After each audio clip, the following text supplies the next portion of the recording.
मन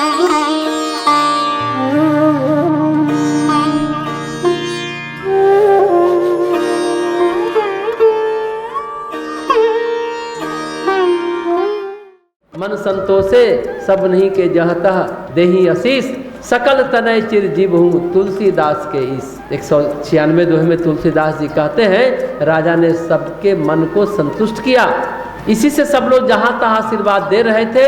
जैसा हमने पहले कहा था, तुलसीदास जी को हनुमान जी ने कहा था तुम्हारे सामने सारी कथा स्पष्ट हो जाएगी, आप रामचरितमानस लिखो, सब चलचित्र की भांति, सिनेमा के रील की भांति तुम्हारे सामने गुजरेगा, बस तुम लिखते जाओ। हनुमान जी ने तुलसीदास जी को साहस दिया था, क्योंकि वो घबराए थे कि हमारे सामने तो राम कथा हुई नहीं, रामचरितमानस हमने देखा नहीं, इतना गूढ़ बात हम कैसे रामचरितमानस में लिख पाएंगे। लेकिन हनुमान जी का आशीर्वाद मिला।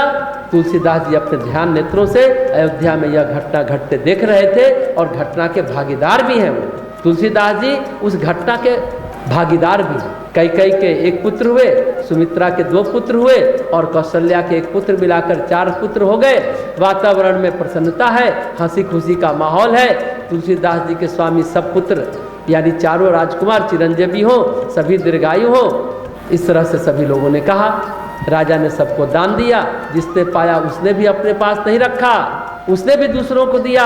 सभी गलियों के बीच मृगमद यानी कस्तूरी, कस्तूरी का एक नाम मृगमद है, मृग की का गंध कह सकते हैं, और चंदन कुमकुम लोग लुटा रहे हैं, उछाल रहे हैं, वातावरण में फैला रहे हैं। चारों तरफ सुगंध ही सुगंध बिखर रही है। जब धरती पर प्रभु आते हैं ना, भगवान आते हैं ना, तो स्वयं प्रकृति उनका स्वागत करने के लिए सज धज कर सक्रिय रहती है। प्रकृति खुद स्वागत करती है। गोस्वामी जी कहते हैं ऐसा लगा जब पार्वती हिमाचल के घर में आती है तो सारी प्रकृति सुशोभित हो जाती है। नए नए रत्न के खान, माणिक्य के खान प्रकट हो जाते हैं, पुष्प खिल जाते हैं, सब तरफ से प्रकृति शोभायमान हो जाती है, क्योंकि उस समय स्वयं मूल प्रकृति आदि शक्ति धरती पर जन्म ले चुकी है। तो स्वाभाविक रूप से प्रकृति शोभा सुंदर से भर जाती है। वैसे ही परमात्मा के आने पर धराधाम सुशोभित हो गया। ये सिर्फ बालक का जन्म नहीं है, ये सामान्य घटना नहीं है, ये लौकिक घटना नहीं है, ये अलौकिक घटना है।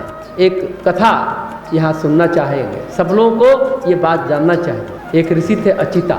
अचिता ऋषि बड़े प्रसिद्ध ऋषि, बहुत साधक, बहुत तपस्वी, हिमालय में वर्षों से तपस्या कर रहे हैं। जब भगवान बुद्ध का जन्म होता है, तथागत गौतम सिद्धार्थ पैदा हुए, तो अचिता को लगा कि कोई प्रकाशपूर्ण तेजपूर्ण धरती पर आया है, धरती का सौभाग्य अब धरती पर आया। अचिता ने सोचा चलते हैं दर्शन करने। राजा शुद्धोधन के द्वार पर पहुंचे, उनको देखकर राजा परम प्रसन्न हुए, क्योंकि अचिता के बारे में बहुत अलौकिक कहानियां प्रसिद्ध थी, अलौकिक महात्मा थे, अलौकिक विभूतियां थी, सिद्धियां थी उनके पास, अद्भुत सामर्थ्य थी, आश्चर्यकारी उनका व्यक्तित्व था, और वो कभी संसार के किसी उलझनों में माया में नहीं पड़ते थे।